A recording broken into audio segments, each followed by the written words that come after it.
কয়েকদিন ধরেই ফেসবুকে ঢুকলেই দেখতেছি অর্ণবের সোনার গানটা নিয়ে প্রচুর আলোচনা হইতেছে। এত বেশি কথাবার্তা হচ্ছে যে অনেক ক্ষেত্রে বিশ্বকাপের আলোচনাকেও জিনিসটা ছাড়ায় যাচ্ছে। সোনার রবীন্দ্রনাথের খুব বিখ্যাত একটা কবিতা, এটা আমরা সবাই জানি। এই কবিতাটা পড়ে নাই, এমনকি কবিতাটা মুখস্থ নাই এমন লোক মনে হয় না খুঁজে পাওয়া যাবে। এই কবিতাটাকেই অর্ণব তার গানে অ্যাডপ্ট করার চেষ্টা চালাইছেন। কোক স্টুডিও 4 এর নতুন একটা ট্র্যাক আছে, ট্র্যাকের নাম হচ্ছে মেঘ। আর এই গানের একটা অংশে তিনি কবিতাটাকে ব্যবহার করেছেন। কবিতা নর্মালি আবৃত্তি করলে সেটা নিয়ে এত কথাবার্তা হইতো না, কিন্তু জিনিসটাকে একটা মডার্ন মিউজিকের সাথে তিনি ফিউশন করে ব্যবহার করার চেষ্টা চালাইছেন। এখন এটাতেই একটা বিশাল বিতর্ক তৈরি হয়ে গেছে। দেখা যায় কি রবীন্দ্রনাথের কাজগুলো একটা মডার্ন ভাবে অ্যাডপ্ট করার চেষ্টা চালালে সেই জিনিসটা অনেকেরই কিছুটা আতে ঘা লাগে। কারণ রবীন্দ্রনাথের ব্যাপারে তার যে ভক্ত সমর্থক অনুসারী আছেন তারা অনেকেই কিন্তু চরম লেভেলের পিউরিস্ট। সো একদম রবীন্দ্রনাথ যে স্ট্রাকচারটা দিয়ে গেছেন তার বাইরে অন্য কোনো কিছু চিন্তা করাটা, সেই জিনিসটাকে তারা কাইন্ড অফ একদম ব্লাসফেমি লেভেলে চিন্তা করে। এবং রবীন্দ্রনাথ যেভাবে জিনিসটা বলে গেছেন একদম সেটাকে রিলিজিয়াসলি তারা প্রিজার্ভ করার চেষ্টা চালান। আবার দেখেন সময়ের সাথে সাথে মানুষের রুচি চেঞ্জ হয়, শিল্পের যে সংজ্ঞা আছে সেই জিনিসটা কিন্তু চেঞ্জ হয়। এখন 100 বছর আগে একজন আর্টিস্ট একটা কাজ করে গেছেন বা একজন রাইটার একটা লেখা লিখে গেছেন, সেটা যদি আপনি সময়ের সাথে অ্যাডপ্ট করে মডার্ন অ্যাডপ্টেশনে যদি জিনিসটাকে নিয়ে না আসেন, তাহলে নতুন যে প্রজন্ম আছে তাদের কাছে কিন্তু এই সাহিত্যকর্মটাকে রিচ করাটা বেশ কঠিন। আমি কিন্তু এটা বলতেছি না যে মানুষজন ক্লাসিক পড়ে না। আমরা কিন্তু এখনো সেই 200 বছর, 300 বছর, 500 বছর, 1000 বছর আগের বই কিন্তু পড়তেছি। যে বইগুলো রসোত্তীর্ণ কালোত্তীর্ণ হয়ে গেছে সেগুলো পড়তেছি, সেগুলো পড়ে আমরা কিন্তু এনজয় করতেছি। বাট নতুন কিন্তু আপনার অডিয়েন্সের কাছে রিচ করা বা নতুন প্রজন্মের যে রুচি আছে, সবচেয়ে বড় ব্যাপার কি নতুন যে কনটেক্সট, সোসাইটি কিন্তু প্রতিনিয়ত চেঞ্জ হচ্ছে। সেই চেঞ্জের সাথে হ্যাঁ যে ক্লাসিক যে সাহিত্যের যে জায়গায় মিল, কারণ যেহেতু এটা রসোত্তীর্ণ বা কালোত্তীর্ণ, এটা সব কালের সাথে সব যুগের সাথেই কিন্তু জিনিসটার একটা প্রাসঙ্গিকতা থাকে।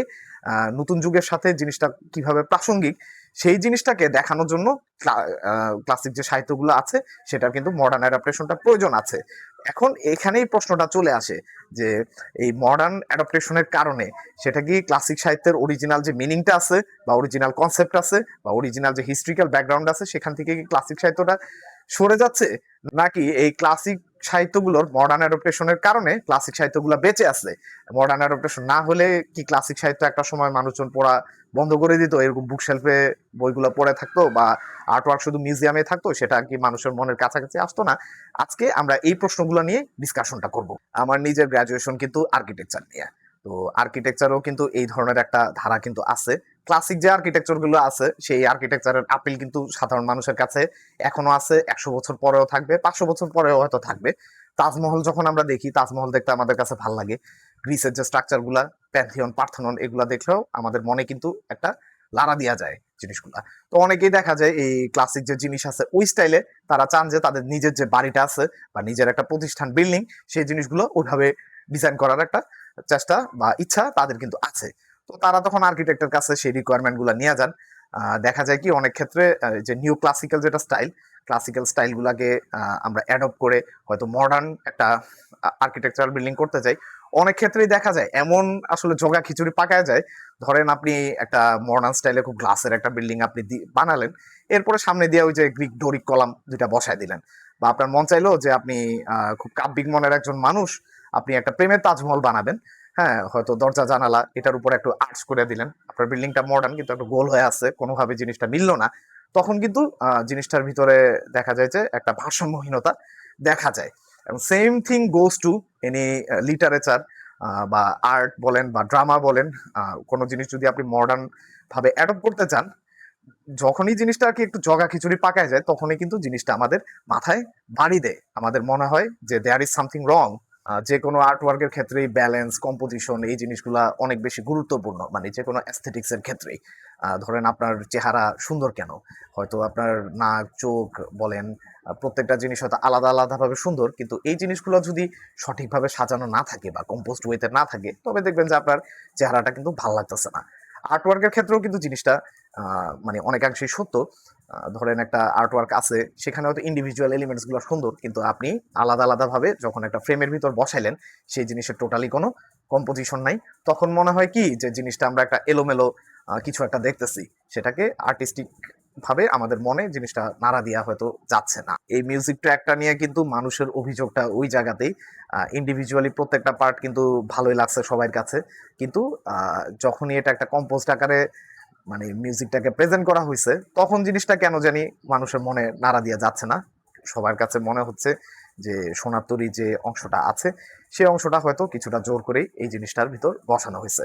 জায়গা এইসব ব্যাপারে খুব বেশি মন্তব্য করতে চাচ্ছি না, কারণ আমি নিজে মিউজিক বিশেষজ্ঞ না। আর অর্ণব উনি রবীন্দ্রসঙ্গীত এগুলো খুবই ভালো বুঝেন, উনি অসংখ্য ক্লাসিক গান ভালো ভালো মিউজিক করেছেন, পড়ালেখা করেছেন শান্তিনিকেতনে, সো উনার এইসব ব্যাপারে আইডিয়া অনেক ভালো। উনার নিশ্চয়ই কোনো একটা কনসেপ্ট বা চিন্তা ভাবনা আছে কাজটা করার পিছনে। হয়তো চিন্তা ভাবনাটা আমাদের দর্শক বা শ্রোতাদের যেটা চিন্তা ভাবনা বা আমাদের যে এক্সপেকটেশন আছে, সেই এক্সপেকটেশনের সাথে হয়তো অ্যালাইন করেন নাই। এক্সপেরিমেন্টাল কাজ করতে গেলে অনেক ক্ষেত্রেই দেখা যায় যে আহ, যে আর্টিস্ট তিনি একটা চিন্তা ভাবনা নিয়ে কাজটা করেন, অনেক ক্ষেত্রে দেখা যায় যে দর্শকের যে এক্সপেকটেশন বা অডিয়েন্সের যে এক্সপেকটেশন, সেই এক্সপেকটেশন থেকে জিনিসটা দূরে সরে যায়। দ্যাট মিনস এটা না যে কাজটা খারাপ হয়েছে। সো আমি কাজের সরাসরি সমালোচনা বা কোনো বিচারের ভিতর যাব না। আমি ওভারঅল আর কি ক্লাসিক সাহিত্যের অ্যাডাপ্টেশন নিয়ে কথাবার্তাটা কন্টিনিউ করার চেষ্টা করব। ক্লাসিকের অ্যাডাপ্টেশন কতটা সফল হচ্ছে সেটা অনেকাংশেই নির্ভর করে অরিজিনাল যে আর্টওয়ার্ক আছে সেটার হিস্ট্রিক্যাল কনটেক্সট, সেটার যে মূল যে থিম, সেই জিনিসগুলো নতুন যে অ্যাডাপ্টেশন আছে সেটাতে কতটুকু সফলভাবে ফুটে উঠছে সেই জিনিসটার উপরে। তো আমরা সোনার তরীর যে হিস্ট্রিক্যাল কনটেক্সট আছে বা এটার যে মূল থিম আছে, অনেকেই আমরা জানি যে মূল থিমটা কি, সেই জিনিসগুলো নিয়ে আমরা একটু দৃষ্টিপাত করি। সোনার তরী এটা সোনার তরী নামক কাব্যগ্রন্থেরই একটা কবিতা। এই কবিতাটা রবীন্দ্রনাথ ঠাকুর তিনি 1894 সালে কবিতাটা লেখেন। তিনি তার এই যে শিলাইদহ প্রতিশর এই জায়গায় যে জমিদারি ছিল, সেই জমিদারি তিনি দেখাশোনা করতে আসেন। তো আসার পরে তখন বর্ষাকালে নদীর যে রূপ, এই জিনিসগুলো দেখার পরে তার মনে এই সংক্রান্ত আর কি রিলেটেড একটা ভাব উদয় হয়, তখন তিনি কবিতাটা লিখে ফেলেন। কবিতায় বর্ণনা বা কবিতার যদি কাহিনী বা স্টোরিটার দিকে যদি আমরা দেখি, সেখানে দেখা যায় কি একজন কৃষক তিনি কাজ করে কষ্ট করে সোনালী ফসল উৎপাদন করেছেন। তো পাশে একটা আঁকাবাঁকা নদী চলে গেছে। তো সেই নদীতে একটা সময় একটা সোনার তরী এসে হাজির হয়। তো সেই সোনার তরী কৃষকের যে ফসল যা আছে সেই ফসল, সম্পূর্ণ ফসলটা সোনার তরীতে নিয়ে চলে যায়। কৃষক অনেক আকুতি করে যে হে তরী আমাকে নিয়ে যাও, ঠিক আছে। কিন্তু এই কৃষকের আকুতি, এই তরী বা তরীর লোকজনের, তাদের সেটা শোনার সময় নাই। কৃষকের জায়গায় থাকা যায়, কৃষকের যে সোনালী ফসলটা আছে সেটা নিয়ে তৈরি হলো, তৈরির জায়গায় চলে যায়। এখন আপাত দৃষ্টিতে দেখলে খুব সিম্পল একটা স্টোরি, বর্ষাকাল, আকাশে মেঘ করছে, খুব বৃষ্টি বৃষ্টি হচ্ছে, এরকম একটা পরিবেশ, সেখানে হয়তো একজন কৃষক ধান নিয়ে বসে আছেন। কিন্তু কবিতাটার যদি একদম ডিপ মিনিং এর দিকে আমরা যাই, সেটাতে কিন্তু মানুষের যে লাইফ এবং মানুষের লাইফের স্ট্রাগল, সেটার সাথে মহাকালের যে সম্পর্ক আছে, কবি কিন্তু সেই জিনিসটা খুবই সুন্দরভাবে সহজ ভাষায় তিনি ফুটিয়ে তুলেছেন। দেখেন, আমরা কিন্তু আমাদের সারা জীবনে আমরা কিন্তু কাজ করে যাই, এটা হইতে পারে ক্রিয়েটিভ ওয়ার্কস, আদার অন্যান্য কোনো একটা ওয়ার্কস। মানুষের সারা জীবনের সঞ্চয় কিন্তু তার কাজগুলাই। এখন আপনি যেভাবেই কাজ করেন না কেন, আপনি হয়তো একটা পেন্টিং সৃষ্টি করছেন, একটা গান করতে পারেন, কবিতা করতে পারেন, অথবা আপনি ধরেন একজন বিলিয়নেয়ার, মিলিয়নেয়ার, আপনি হয়তো অনেক কোটি কোটি টাকার অ্যাসেট আপনি সঞ্চয় করেছেন, বা পলিটিক্যাল, রাজনৈতিক অন্য কোনোভাবে আপনি নামটা কামাইছেন, এটাই কিন্তু আপনার সারা জীবনের সঞ্চয়। আর নদী এটা অনেকটাই মহাকালের প্রতীক। মহাকাল যেমন সময় নিয়ত বয়ে যাইতেছে, নদীও কিন্তু এইভাবে বয়ে যাচ্ছে। আর এই সোনার তরী, সেটা মহাকাল বলেন বা ইতিহাস বলেন, এটাই। আর কৃষক হচ্ছে আপনি, আমি, আমাদের মতো মানুষ। দেখেন, একটা সময় সারা জীবন আমরা কাজ করতেছি, কাজ করে ফসল উৎপাদন করলাম, একটা সময় মহাকাল কিন্তু চলে আসে। তো সে কি করে, আপনার যে ফসলটা আছে, মানে আপনি আপনার লাইফে যেটা করছেন, সেই জিনিসগুলাই কিন্তু মহাকাল বা ইতিহাসের একটা অংশ, সেই জিনিসগুলো অ্যাকসেপ্ট করে নেওয়া যায়। কিন্তু ওই যে আপনার যে নশ্বর দেহ, সেই জিনিসের মৃত্যু ঘটে যায়, আপনি একটা সময় মরে যাবেন, কিন্তু আপনার যে সৃষ্টিগুলো আছে সেটা কিন্তু মহাকালের বলেন বা ইতিহাসের যে পাতায়, সেই পাতায় লেখার মতো যদি হয়, তাহলে অবশ্যই লেখা থাকবে। আর লেখার মতো না হলে আপনি যেমন হারায় যাবেন, আপনার কি করছেন না করছেন সেগুলো আর মানুষ একটা সময় মনে রাখবে না।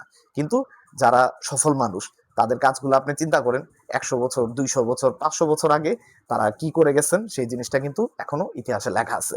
তার মানে কি, তাদের যে সোনার ফসল আছে সেটা সোনার তরীতে নিয়ে গেছে।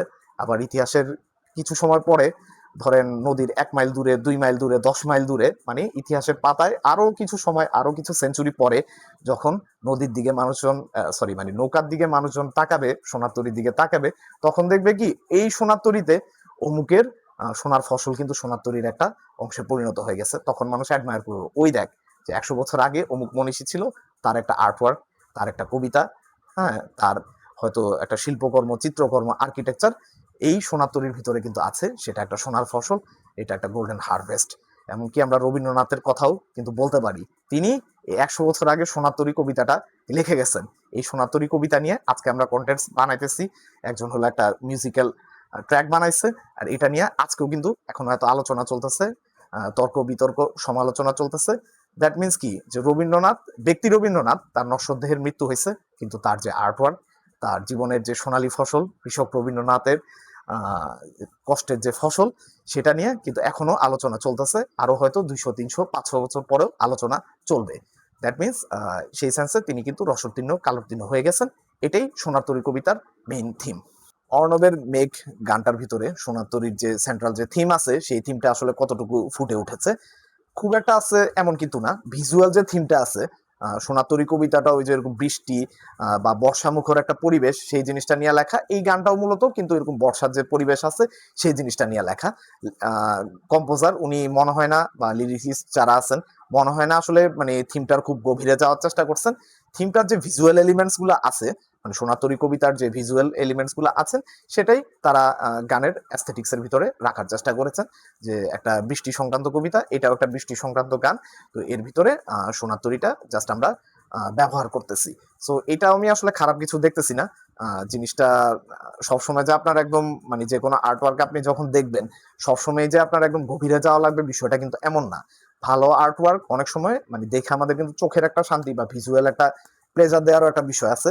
অনেক সুন্দর একটা চিত্রকর্মের দিকে অনেক সময় আমরা কিন্তু হাক করে তাকায় থাকি, সবাই যে আমরা আর্ট বুঝি, বিষয়টা কিন্তু এমন না। সো এটা জিনিসটা যে রেইনি ডে বা একটা বর্ষা মৌসুমের বাংলার যে সৌন্দর্য বা যে অ্যাস্থেটিক্স আছে, সেটা একটা বর্ষার গানে ইউজ করা, এই জিনিসটা আমি আসলে খারাপভাবে দেখতেছি না। সো আমার মতে এই অ্যাডাপ্টেশনটা নিয়ে অনেক ধরনের তর্ক বিতর্ক থাকতে পারে, বাট আমি জিনিসটাকে পজিটিভলি দেখার চেষ্টা করি। আর রবীন্দ্র সাহিত্যের মডার্ন অ্যাডাপ্টেশন সেটা কিন্তু নতুন কিছু না।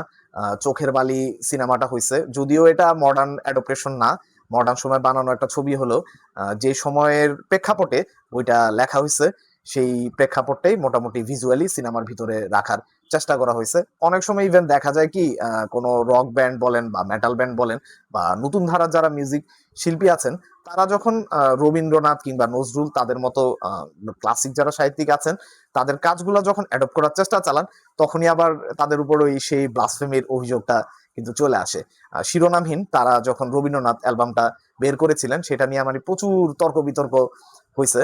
আবার সম্প্রতি দেখলাম যে বনলতা এক্সপ্রেসে ওই যে ও আমার দেশের মাটি তোমার তরে ঠেকাই মাথা, এই জিনিসটা এটা আসলে একটু বেশি হয়ে গেছে। যত যাই বলেন না কেন, এটা নিয়ে আলোচনা সমালোচনা হওয়াটা স্বাভাবিক, কিন্তু এই জিনিসটার অরিজিনাল যে ব্লুপ্রিন্টটা আছে, ঠেকাই মাথা, সেটা কিন্তু হুমায়ুন আহমেদ তার যে অরিজিনাল যে বই আছে, অরিজিনাল যে স্ক্রিপ্ট আছে, সেখানেই কিন্তু এটা কিন্তু দিয়ে গেছে। তবে নজরুলের গানগুলা, উনি কিন্তু বিদ্রোহী কবি ছিলেন, তো উনার যে কবিতাগুলা, হ্যাঁ, সেই কবিতার কিন্তু that it has that power, it has that র স্ট্রেংথ। তো এই জিনিসগুলো দেখেন আর্টসেল বা অন্য কোনো ব্যান্ড, তারা যখন একটা মডার্ন হেভি মেটাল কিংবা হার্ড রকে কনভার্ট করেছে, তখন কিন্তু এগুলো ব্যাপক লেভেলের জনপ্রিয়তা পাইছে। এই যে কান্ডারি হুঁশিয়ার বলেন, তীর হারায় ঢেউয়ের সাগর পাড়ি দেব রে, হ্যাঁ, তারপরে এই যে কারা রইল লৌহ কপাট, এই জিনিসগুলা কিন্তু নজরুলের কবিতা যেমন আমাদের মনে মানে জার্ক করে গেছে, এই গানগুলা দেখেন, এই গানের লিরিক্স গুলো বা গানের সুর বলেন, থিম বলেন, সবকিছু কিন্তু আমাদের ওই যে মাথায় বলেন, আমাদের হার্টে বলেন, সেরকম একটা মানে জোরে সোরে বাড়ি দিয়া গেছে, মানে নজরুলের কবিতাগুলা যেভাবে দেয়া যায়। সো একটা ডিফারেন্ট মিডিয়াতে মানে নজরুল কি কখনো চিন্তা করছিলেন যে ভবিষ্যতে এরকম হয়তো রক জনরা বা একটা মেটাল জনরা, এই ধরনের জনরার মিউজিক হবে এবং সেই মিউজিকে তার কবিতাগুলো এত সুন্দরভাবে অ্যাডপ্টেড হয়ে যাবে? হ্যাঁ, তিনি হয়তো চিন্তা করেন নাই। বা এমনও হইতে পারে যে নজরুল তিনি হয়তো এই যুগে বেঁচে থাকলে তিনি হয়তো রক ব্যান্ড অথবা মেটাল ব্যান্ড, বিশেষ করে থ্রাশ মেটাল, ওনাদের জন্য হয়তো কিছু লিরিক্স টিরিক্স লেখা দিতেন। হ্যাঁ, কিন্তু তার সময় কিন্তু তিনি সেটা চিন্তা করেন নাই। কিন্তু মানে উনার যে কবিতাগুলা, এই কবিতাগুলা এই ধরনের মিউজিকের সাথে এত ভালোভাবে কিভাবে যাচ্ছে দেখেন। যে থ্রাশ মেটাল বলেন বা হেভি মেটাল, হ্যাঁ, বা হার্ড রক অনেক ক্ষেত্রেই দেখা যায় যে অনেক সামাজিক অসঙ্গতি বলেন বা এই ধরনের জিনিসগুলোর বিরুদ্ধে একটা সরাসরি গানে বলেন বা মিউজিক বলেন সেখানে একটা মানে প্রতিবাদ করার চেষ্টা চালায়। আর নজরুলের কবিতাগুলোও কিন্তু মানে সেরকমই একটা বিদ্রোহের বাণী কিন্তু তার অনেক কবিতার ভিতরই আছে। হ্যাঁ, ঠিক আছে, উনি প্রেমের কবিতা, শ্যামা সঙ্গীত এসব অনেক কিছুই লিখেছেন। আমি মূলত আর কি স্পেসিফিকলি উনার পলিটিক্যাল বা যেই কবিতাগুলোতে বিদ্রোহী টাইপের এসেন্স আছে সেই কবিতাগুলোর কথাই বলছি। তো এই রক মিউজিক বলেন বা মেটাল মিউজিক বলেন কিংবা অনেক ক্ষেত্রে আমরা দেখি যে রাজনৈতিক ক্ষেত্র নজরুলের কবিতাগুলো আবৃত্তি করা হচ্ছে বা নতুন যুগের যে আন্দোলন আছে সেখানেও কবিতাগুলো খুব সুন্দরভাবে ওয়েল অ্যাডাপ্টেড এবং পলিটিশিয়ানরা বলেন বা ইউথদের যারা ভয়েস আছেন তারা কিন্তু খুব সুন্দরভাবে কবিতাগুলো ইউজ করতেছেন। তো মানে একদমই একটা ডাইনামিক একটা ডিফারেন্স স্টাইলে কিভাবে মানে জিনিসটা মিলে যাচ্ছে, কারণ হচ্ছে কি থিমে থিমে অ্যাডজাস্টমেন্টের বিষয়টা। নজরুল যে বিদ্রোহী থিমের কথা বলেছেন এই সেম মিউজিক কিন্তু সুরটাও কিন্তু সেই বিদ্রোহী সুর, এবং থিমে যখন মিলে যাচ্ছে আর অডিয়েন্স যখন এই দুইটা থিমের রিলেশন ক্রিয়েট করাটাকে মনে প্রাণে ধারণ করতে পারতেছেন তখনই কিন্তু দেখেন মিউজিকটা সার্থক বা ড্রামা অ্যাডাপ্টেশন সার্থক বা আপনি সেই কবিতাটা আবৃত্তি করতেছেন আপনার আবৃত্তিটা কিন্তু সার্থক।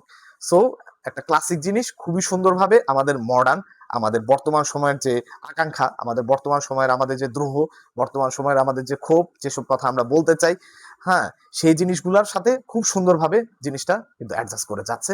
আর সেটাই হচ্ছে মূল কথা। যখনই কোনো আপনি ক্লাসিক বলেন বা যে কোনো কিছুই আপনি একটা ডিফারেন্ট মিডিয়াতে বা একটু মডার্ন ভাবে আপনি অ্যাডপ্ট করতে যাবেন, থিমটা যাতে মিলে। ধরেন সেই সময়ে লেখক বলেন বা আর্টিস্ট বলেন তিনি যে প্রেক্ষাপটে জিনিসটা তৈরি করেছেন, হ্যাঁ, অবশ্যই রসোত্তীর্ণ কালোত্তীর্ণ সেটা অবশ্যই আমাদের মডার্ন যে সময় আছে সে সময়ের সাথে কোনো না কোনো ভাবে রিলেভেন্ট হবে।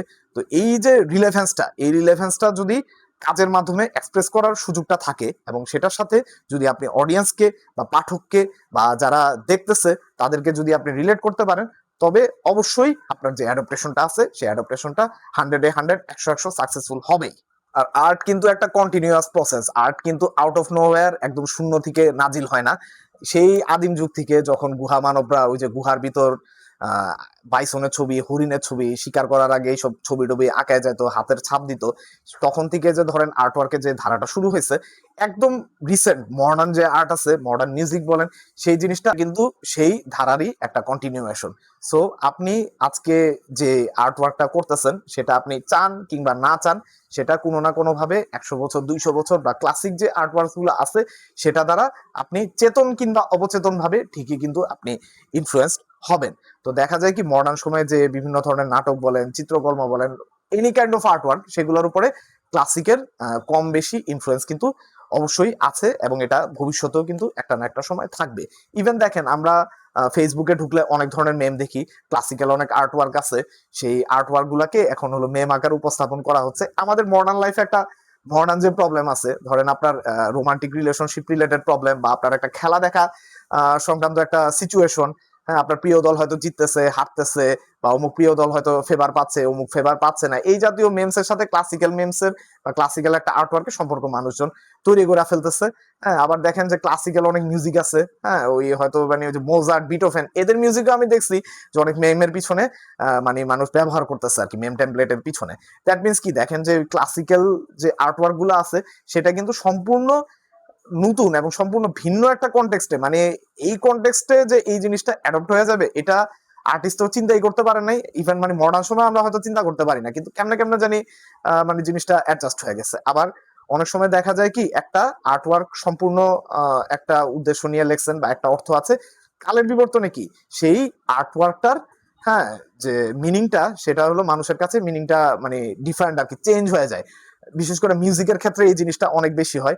এই যে পাপাতুয়া একটা মিউজিক আছে আপনারা দেখেন, প্রায় সময় শুনে থাকেন আর কি, যে টিকটকে বলেন বা আমরা স্টোরিতে এই মিউজিকটা ইউজ করি। এখন আবার এটার একটা স্লো রিভার্ভ ভার্সন কিন্তু বের হয়ে গেছে। হ্যাঁ, দেখি যে ফুটবল খেলোয়াড়দের এই যে মিমসের সাথে এই জিনিসটা খুব ইউজ হয়। এমবাপে, এই যে ইরাকের খেলোয়াড় টেলোয়াড়, হ্যাঁ, বা সুইডেনের, হ্যাঁ, ওদের আর কি ডিফেন্স এখন ভাঙ্গা ভাঙ্গা বের হয়ে যাচ্ছে, গোল করতেছে। এটার পিছনে আবার ওই পাপাতুয়ার মিউজিকটা, স্লো মিউজিকটা লাগানো হয়েছে। অনেকে এখন ট্যুরে যান, ট্যুরে ছবি, হ্যাঁ, ওই যে নাফাকুম মিয়াকুমের ছবির পিছনে মিউজিক, অনেকে টিকটক করতেছেন মিউজিকের সাথে। মানে আপনার ধরেন হ্যাপি মোমেন্টস বা ইন্সপায়ারিং মোমেন্টস এই জিনিসের সাথে মিউজিকটা কিন্তু ব্যবহার করা হইতেছে, কিন্তু এই অরিজিনাল যেটা মিউজিক সেই মিউজিকের কাহিনীটা কিন্তু খুবই করুণ। যেটা সিঙ্গার যিনি আছেন তার পিতা তিনি হলো অরিজিনালি ফ্রম রুয়ান্ডা, এবং তার বাবা রুয়ান্ডার যে জেনোসাইডটা হয়েছে, গৃহযুদ্ধ হয়েছে, সেই গৃহযুদ্ধের একজন ভিকটিম তার বাবা নিখোঁজ হয়ে যান, মানে তার বাবার আর কোনো খোঁজ খবর তিনি পান নাই। তো এরপরে উনি বেলজিয়ামে চলে আসেন অভিবাসী হয়ে। তো আসার পরে একটা সময় তিনি আর কি সিঙ্গার হিসাবে খুব বিখ্যাত হন। বিখ্যাত হওয়ার পরে তিনি পাপাতুয়া মিউজিকটা তিনি করেন। এটার মানে হচ্ছে যে ফাদার ওয়ার আর ইউ, বাবা তুমি কোথায়। হ্যাঁ, তো গানের মূল বক্তব্য এটাই যে বাবা আমি সব কাজ করতেছি, হ্যাঁ, কিন্তু বাবা তোমারও তো আমি খুঁজে পাইতেছি না। এবং গানের আপনারা মিউজিক ভিডিও অরিজিনালটা কেউ দেখছেন কিনা আমি জানি না। আমরা তো এখন জাস্ট হলো ওই যে টিকটক কিংবা রিলসে মিউজিকের ছোট একটা অংশ কাট করে দেখি। অরিজিনাল এই ক্লাসিক গুলার মিউজিক ভিডিও তো আমরা অনেকেই দেখি না। ভিডিওতে একটা ম্যানিকিন থাকে, হ্যাঁ, উনি ম্যানিকিনের সামনে যায় মানে আরতি করতে থাকে। এই ম্যানিকিনটা অনেকটা তার বাবার প্রতীক আর কি, হ্যাঁ, যে বাবা তার মেমোরিতে স্টিল একটা জায়গায় বসে আছে, কিন্তু তিনি যতই চেষ্টা করুক না কেন তার বাবা কিন্তু কোনো কথা বলতেছে না, মূর্তির মতো স্টিল হয়ে একটা জায়গায় বসে আছে। মানে কি করুন একটা গান চিন্তা করেন। আর সেটারে আমরা এখন মানে রোমান্টিক বলেন বা অন্যান্য ওই যে স্পোর্টস বলেন, ইন্সপায়ারিং ভিডিও, সেখানে আমরা জিনিসটাকে ব্যবহার করতেছি। এটা অবশ্যই খারাপ কিছু না, কারণ সময়ের সাথে যে কোনো আর্টওয়ার্কের যে অর্থ বলেন বা যেটা অ্যাডাপ্টেশন বলেন, অ্যাডাপ্টেশনটা অনেক দিকে যাইতে পারে। কারণ আর্টের নেচার এটাই, আর্ট একটা বহমান নদীর মতো, আপনি এটাকে বাদ দিয়া বাইন্ধা রাখতে পারবেন না। যে আপনি যতই ব্লাসফেমি বলে চিল্লান, যতই আপনি পিউরিজমের কথা বলেন, হ্যাঁ, আর্টকে এভাবে বাইধা রাখা যায় না। আর্টের গতিটা অনেকটাই স্বতঃস্ফূর্ত, মানুষ যেদিকে চায়, মানুষের হৃদয়ে যেদিকে চাচ্ছে, আকাঙ্ক্ষা যেখানে থাকে, আর্টওয়ার্ক কিন্তু সেদিকেই কিন্তু আলটিমেটলি প্রবাহিত হয়। এবং সেম এক্সাম্পল কিন্তু আরো অনেক ক্লাসিক গানের ক্ষেত্রে আমরা দেখি যে কিভাবে একটা ক্লাসিক এলিমেন্টস কিভাবে মিম ম্যাটেরিয়াল হয়ে যেতে পারে। যেমন এই যে হাল্যান্ডের একটা গান আছে, এই নরওয়ে এবার খুব ভালো করতেছে বিশ্বকাপে, আমরা ওই যে হা হা হা হা হা হাল্যান্ড হাল্যান্ড। তো এই গানটার কিন্তু অরিজিনালি মস্কাও মস্কাও একটা গান আছে, 70s 80s এর দিকে খুবই জনপ্রিয় গান ছিল, আমাদের জন্মের আগের গান।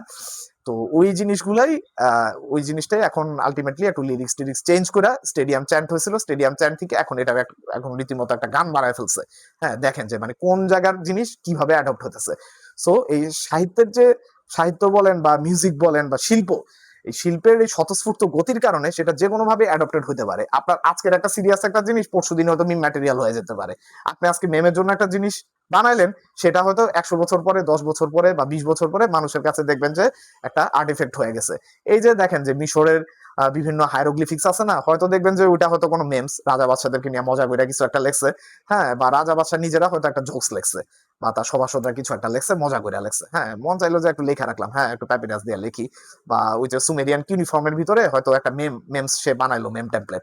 এখন আমরা যখন এটাকে 1000 বছর পরে যখন আবিষ্কার করলাম, তখন আমরা চিন্তা করতেছি কি, ওরে বাবা, রাজা এই কথাটা বলছে, রাজা দেশ, হ্যাঁ, বা রাজার উজির একটা জিনিস লেখা গেছে, এটা তো মেমস হতে পারে না, এটা নিশ্চয়ই মানে একদম রাজকীয় কোনো একটা বিষয়, এটা একটা ইতিহাসের অংশে পরিণত হয়ে গেছে।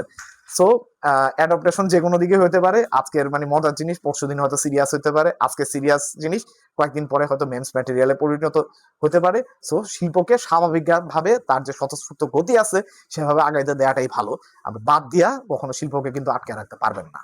ক্লাসিকের অ্যাডাপ্টেশন যে কত ডাইভার্স লেভেলে যেতে পারে সেটা নিয়ে একটু আলোচনায় আসা যাক। বিশাল ভরদ্বাজের নাম আপনারা অনেকেই শুনছেন। তিনি শেক্সপিয়ারের ক্লাসিক 3টা কাজ নিয়ে 3টা হিন্দি মুভি করেছেন। ওমকারা অনেকেই হয়তো দেখছেন, সেটা কিন্তু ওথেলোর অ্যাডাপ্টেশন। মকবুল হচ্ছে ম্যাকবেথের অ্যাডাপ্টেশন, আর হায়দার সেটা হচ্ছে হ্যামলেটের অ্যাডাপ্টেশন। তো হায়দার সিনেমাটা দেখেন, এটা নিয়ে একটু আলোচনা করি। এটার কিন্তু পুরা কনটেক্সটটা, হ্যাঁ, বা সিনেমার যে পুরা প্রেক্ষাপট সেটা কিন্তু কাশ্মীর অঞ্চল নিয়ে, হ্যাঁ, এবং সেটার ভিতরে দেখা যায় যে একটা ছেলে, তার হলো বাবা মারা যায়, পরবর্তীতে সে পিতৃহত্যার প্রতিশোধটা কিন্তু নেয়। এবং এটাই কিন্তু আলটিমেটলি হ্যামলেটের কাহিনী। আমাদের সবার পরিচিত একটা মুভির ভিতরে হ্যামলেটের কাহিনীটা খুব সুন্দরভাবে প্রতিফলিত হয়, অথবা এটা বলা যায় যে হ্যামলেটের কাহিনী দ্বারা এই সিনেমাটার কাহিনীটা অনেক বেশি ইন্সপায়ার্ড। মুভিটা ছোটবেলায় আমরা সবাই দেখছি, কিন্তু এটার সাথে যে হ্যামলেটের একটা রিলেশন আছে সেই জিনিসটা আমরা কিন্তু এত সহজে রিলেট করতে পারি নাই। আমি জানি না মুভি যারা স্টোরি রাইটার আছেন তারা কি হ্যামলেটের কথাটা মাথায় রেখেই মুভিটা করছেন কিনা। আর সেই সিনেমাটা হচ্ছে আমাদের সবার প্রিয় লায়ন কিং। আপনি চিন্তা করেন যে মুফাসা, হ্যাঁ, যে লায়নদের যে সর্দার রাজা, তার বিরুদ্ধে চক্রান্ত করে তার নিজের ভাই স্কার। তো স্কার তারপরে হায়নাদের সাথে এরকম চক্রান্ত কইরা বিভিন্ন রকম আর কি প্রাসাদ ষড়যন্ত্রের মাধ্যমে শেষ পর্যন্ত মুফাসাকে হত্যা করতে পারে, এবং তার যে উত্তরাধিকারী আছে সিম্বা, তাকে বিতাড়িত করে। এবং আলটিমেটলি দেখেন শেষ পর্যন্ত কি হলো, এই সিম্বা একটা মানে ক্যারেক্টার আর্কের ভিতর দিয়ে গেল, সে বড় হইলো, হ্যাঁ, একটা সময় কিন্তু তার পিতার যে হত্যাকারী তার উপরে সে প্রতিশোধটা নেয়, এবং তার হারানো যে রাজত্ব আছে সে যেটা ডিজার্ভ করে সেই জিনিসটা কিন্তু সে নিজের যে শক্তি আছে সেই শক্তিতে সে অর্জন করে। কাহিনীটা কি আপনাদের কাছে ফ্যামিলিয়ার লাগতেছে না? সেই ওই হ্যামলেটের কাহিনী। তারপরে ম্যাকবেথ বলেন, রোমিও অ্যান্ড জুলিয়েট বলেন, এগুলোর অসংখ্য অ্যাডাপ্টেশন হয়েছে। অনেক নাটক বলেন, সিনেমায় বলেন, এগুলোতে একদম ক্লাসিক্যাল রূপটা রেখেও সরাসরি রিপ্রেজেন্টেশন যেমন করা হয়েছে তেমনি মানে মডার্ন অ্যাডাপ্টেশনও কিন্তু করা হয়েছে। শেক্সপিয়ার ম্যাকবেথ লেখা গেছেন সম্পূর্ণ ওয়েস্টার্ন পটভূমিতে, ওয়েস্টার্ন কনটেক্সটে, কিন্তু আকিরা কুরোসাওয়া তিনি যখন ম্যাকবেথের কাহিনীটাকে তার থ্রোন অফ ব্লাড সিনেমার ভিতর অ্যাডপ্ট করলেন, তিনি দেখেন পুরাপুরি কিন্তু জাপানিজ স্টাইলে কাহিনীটাকে তিনি অ্যাডপ্ট করে ফেলছেন। মানে পুরা সিনেমাটার ভিজুয়ালটা জাপানিজ নোহ ড্রামা স্টাইলে। নোহ ড্রামা হচ্ছে জাপানের ক্লাসিক্যাল, মানে একদম মানে ওদের যে ফোকলোর ইন্সপায়ার্ড ড্রামা, হ্যাঁ, মানে ঐতিহ্যবাহী ড্রামা যাকে বলা হয়, হ্যাঁ, সেটার ভিজুয়াল যে স্টাইলটা আছে তিনি সম্পূর্ণ সেই জিনিসটাই ফলো করছে। কিন্তু কাহিনীটা পুরোপুরি হচ্ছে ম্যাকবেথের adaptation in a Japanese feudal style. হ্যাঁ, আবার এই যে দুইজন সামুরাই আছেন, তারা যখন একটা জঙ্গলের ভিতর দিয়ে যান তখন সেখানে আবার ইভিল স্পিরিট আইসা তাদেরকে ভবিষ্যৎবাণী করে। ম্যাকবেথে যেমন ওই যে ডাইনি আছে, ডাইনিরা এসে যেমন ভবিষ্যৎবাণী করে, এখানে ওই ওয়েস্টার্ন ডাইনি হয়ে গেছে ইস্টার্ন ইভিল স্পিরিট। তো দেখেন জাপানি কনটেক্সটের সাথে সিনেমাটা কিন্তু উনি পুরোপুরি অ্যাডজাস্ট করে ফেলছেন এবং সিনেমাটা কিন্তু প্রচুর হিট খাইছে এবং বলা হয়ে থাকে যে সর্বকালের অন্যতম সেরা একটা জাপানিজ মুভি। ইভেন সর্বকালের অন্যতম সেরা মুভির যদি তালিকা করা হয়ে থাকে এই সিনেমাটা কিন্তু ওই তালিকার ভিতরে কিন্তু অন্তর্ভুক্ত হবে। তো যে ক্লাসিক যে সাহিত্য কিভাবে মানে মডার্ন একটা মিডিয়া, শেক্সপিয়ারের সময় তো আর এরকম মানে সিনেমা হল ছিল না বা ওনার সময় তো এরকম মুভি ছিল না, মুভি সম্পূর্ণরূপে একটা মডার্ন একটা মিডিয়া। সেই একটা মডার্ন মিডিয়াতে একই সাথে দুটা জিনিস, শেক্সপিয়ারিয়ান যে ক্লাসিক একটা ড্রামা আছে সেই জিনিসটাকে তিনি যেমন অ্যাডপ্ট করেছেন, তেমনি আবার জাপানিজ যে ট্রেডিশনাল যে নো ড্রামা স্টাইল আছে সেই জিনিসটাকেও তিনি অ্যাডপ্ট করেছেন এবং একটা মাস্টার ওয়ার্কের তিনি জন্ম দিয়েছেন। আবার আমরা দেখি ক্লাসিক যে নাটকগুলো আছে সেগুলো যখন মডার্ন থিয়েটারে রিপ্রেজেন্ট করা হয় তখন ক্লাসিক যে চরিত্রগুলো আছে রাজা বাদশাহ তাদেরকে হয়তো বর্তমানের প্রেসিডেন্ট, প্রধানমন্ত্রী বা জেনারেলস এভাবে দেখানো হয়ে থাকে এবং মডার্ন ড্রেস আপ বলেন বা মডার্ন যে কনটেক্সট আছেন সেই কনটেক্সটগুলো ইউজ করা হয়ে থাকে এবং মানে জিনিসগুলো কিন্তু খুবই ভালো হয়। যেমন শেক্সপিয়ারের জুলিয়াস সিজার, সেটার কিছু মডার্ন অ্যাডাপ্টেশনের ভিডিও মাঝে মধ্যে ফেসবুকে আছে, সেই জিনিসগুলো দেখি। জুলিয়াস সিজারকে একটা সুটেড বুটেড মডার্ন একটা সিনেটর অথবা মডার্ন একজন রাষ্ট্রনায়ক হিসাবে নাটকের ভিতর দেখানো হয়েছে এবং জিনিসগুলা বেশ ভালোভাবেই কিন্তু অ্যাডপ্টেড হয়েছে। তারপর রবীন্দ্রনাথের যে রাজা নাটক, এটার একটা স্টেজ প্রেজেন্টেশন প্রাচ্যনাটের, সেই জিনিসটা আমি দেখছিলাম। তো তারাও মানে খুব ভালোভাবে অ্যাডপ্ট করছে রাজা নাটকের যে রাজার যে চরিত্র তাদেরকে কিন্তু মডার্ন যে ড্রেস আপ, হয়তো ওই যে কাউবয় হ্যাট বলেন বা আদার যে মডার্ন ড্রেস আপ গুলো আছে এবং মডার্ন যে যুদ্ধবিরোধী কনটেক্সটের সাথে জিনিসটাকে কিন্তু ওয়েল অ্যালাইন করে ফেলছে এবং এগুলো যথেষ্ট সফল অ্যাডাপ্টেশন বলে আমার কাছে মনে হয়। দিন শেষে বলা যায় যে ক্লাসিক এমন কিছু না, ক্লাসিক কোনো রিলিজিয়াস টেক্সট না যে সেটাকে আপনার একদম রিলিজিয়াসলি প্রিজার্ভ করতে হবে।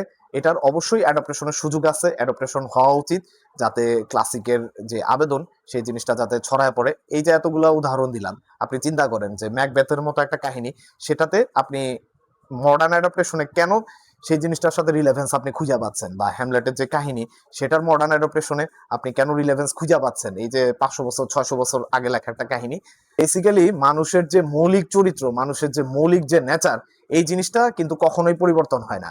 এটা আদিম মানুষের ক্ষেত্রে যা ছিল মডার্ন মানুষের ক্ষেত্রেও মোটামুটি তাই আছে, মধ্যযুগেও তা আছে। মানুষের যে পাওয়ারের প্রতি ক্ষুধা বলেন, মানুষের প্রেম বলেন, কাম বলেন, মানুষের অনুভূতিগুলা বলেন, হ্যাঁ, মানুষের ভালোবাসা, আবেগ, মানুষের জিঘাংসা, মানুষের হৃণাংসা, হিংস্রতা, এই জিনিসগুলা কিন্তু মানে মানুষের চরিত্রের যে মৌলিক যে ফিচারগুলো আছে এই জিনিসগুলা কিন্তু কখনোই পরিবর্তন হয় না। এবং অরিজিনাল রসোত্তীর্ণ কালোত্তীর্ণ ক্লাসিক যে সাহিত্যগুলো আছে তারা কিন্তু এই জিনিসগুলা নিয়েই কাজ করে যায়। হ্যাঁ, শেক্সপিয়ারের সাহিত্যগুলা দেখবেন যে তাকে বলা হয় যে মাস্টার অফ হিউম্যান সাইকি।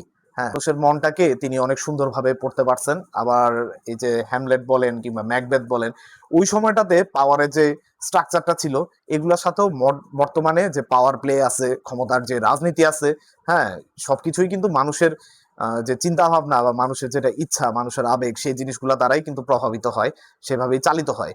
তো এই জন্যই আমরা কিন্তু ওই যে মধ্যযুগ বলেন বা আদিম যুগ বলেন, হ্যাঁ, সেই সময়কার একটা ক্লাসিক সাহিত্যের যে সিস্টেমগুলো আছে সেগুলোর সাথে মডার্ন আমাদের সময়ের হ্যাঁ, আমরা দেখতে পারি যে ২ টা জিনিসের মূল কনসেপ্টটা কিন্তু একই। কনসেপ্টে অ্যালাইন হয়ে যায়। হ্যাঁ? ক্লাসিক সাহিত্য তখন মডার্ন একটা ফ্রেমের ভিতর খুব সুন্দরভাবে ওয়েল সুটেড হয়ে যায়। সো আসলে বিষয়টা হচ্ছে যে ক্লাসিক সাহিত্য আসলে কাঁচের বাক্সে বন্দী করে রাখার জিনিস না। এটা আপনি এত রিলিজিয়াসলি প্রিজার্ভ করেও পারবেন না। হ্যাঁ? আর আরেকটা বিষয় হচ্ছে যে অ্যাডপ্টেশন করতে গিয়া যে একদম মূল যে থিম আছে বা মূল যে বক্তব্য, মূল যে কনটেক্সট সেগুলোর দিকেই মানে নজর না দিলে আবার দেখা যায় কি যে ক্লাসিক সাহিত্যের যে মূল যে আবেদনটা আছে সেটা যেমন একদিকে হারায় যায় নতুন সৃষ্টিকর্ম থেকে, আবার নতুন সৃষ্টিকর্মেরও সেটারও কোনো গ্রহণযোগ্য আর্টিস্টিক কোনো ভ্যালু তৈরি হয় না। সো আমাদের আসলে যখন অ্যাডপ্টেশন করতে যাব তখন আমাদের যে মধ্যবর্তী যে পন্থা আছে সেই পন্থাটা দিয়ে আগানোটা হলো সবচেয়ে ভালো। যেমন ক্লাসিক সাহিত্যকে তার যে মান আছে, তার যে কনটেক্সট আছে, হ্যাঁ, লেখক অরিজিনালি কি বলতে চাচ্ছেন বা কি চিন্তা করতে চাচ্ছেন সেই জিনিসটা যেমন আমাদের ভাবতে হবে, আবার আমাদের মডার্ন যে এলিমেন্টস গুলো আছে বা মডার্ন যে আমাদের মিডিয়া আমাদেরকে যে সক্ষমতাটা দিচ্ছে সেটা যাতে আমরা সঠিকভাবে প্রয়োগ করতে পারি সেই জিনিসগুলোও আমাদের চিন্তা করতে হবে। যখন এই দুটা জিনিসের মেলবন্ধন হয় তখন দেখা যায় কি ক্লাসিক সাহিত্যটাই নতুন খোলসে, হ্যাঁ, প্রাচীনকালের রাজা সে হয়তো তার সেই রাজ পোশাক ছেড়ে মডার্ন সুটেড বুটেড হয়ে মডার্ন প্রজন্মের কাছে উপস্থাপিত হতে পারেন, এবং মডার্ন প্রজন্মের কাছে যে ক্লাসিক যে সাহিত্য সেটার যেমন গ্রহণযোগ্যতা তৈরি হয় তেমনি আবার এই ক্লাসিক সাহিত্যের উপর ভর করে নতুন একটা আর্টিস্টিক এক্সপ্রেশন বা নতুন একটা শিল্পকর্ম তৈরি করার কিন্তু সুযোগ তৈরি হয়। আবার আপনি অ্যাডপ্ট করেন কিংবা না করেন দেখা যায় কি যে সাহিত্যের বা শিল্পের তার একটা নিজস্ব গতিধারা আছে, সে তার গতিধারা অনুসারেই চলতে থাকে। হ্যাঁ, তাকে বাদ দিয়েও আপনি রুখতে পারবেন না। আপনি ধরেন একটা ক্লাসিক সাহিত্যের উপরে বেস করে আপনি ফিল্ম না বানালো মানুষ দেখা যাবে ঠিকই ক্লাসিক মিউজিক তাদের ব্যাকগ্রাউন্ডে লাগায় ঠিকই টিকটক ভিডিও বানাইতেছে, ঠিকই তাদের মেমসের পিছে মিউজিক ব্যবহার করতেছে, ক্লাসিক আর্ট ওয়ার্কস নিয়ে হলো মেমস তৈরি করতেছে। তো শিল্পের যে স্বাভাবিক যে ধারাটা আছে সেটাকেও কিন্তু বাধাগ্রস্ত করা যায় না। সো ইন বিটুইন যদি থাকা যায় তখন দেখা যায় যে ক্লাসিক সাহিত্যের উপরে ভিত্তি করে মডার্ন অনেক সুন্দর সুন্দর ওয়ার্কস তৈরি হতে পারে। সো আশা করি যে ভিডিওটা আপনাদের সবাই ভালো লেগেছে। যদি ভিডিওটা ভালো লেগে থাকে এই ধরনের কন্টেন্টস যদি আপনারা আরো পেতে চান তবে লাইক, শেয়ার এবং সাবস্ক্রাইব করে আমাদের পাশে থাকবেন। Thank you everyone.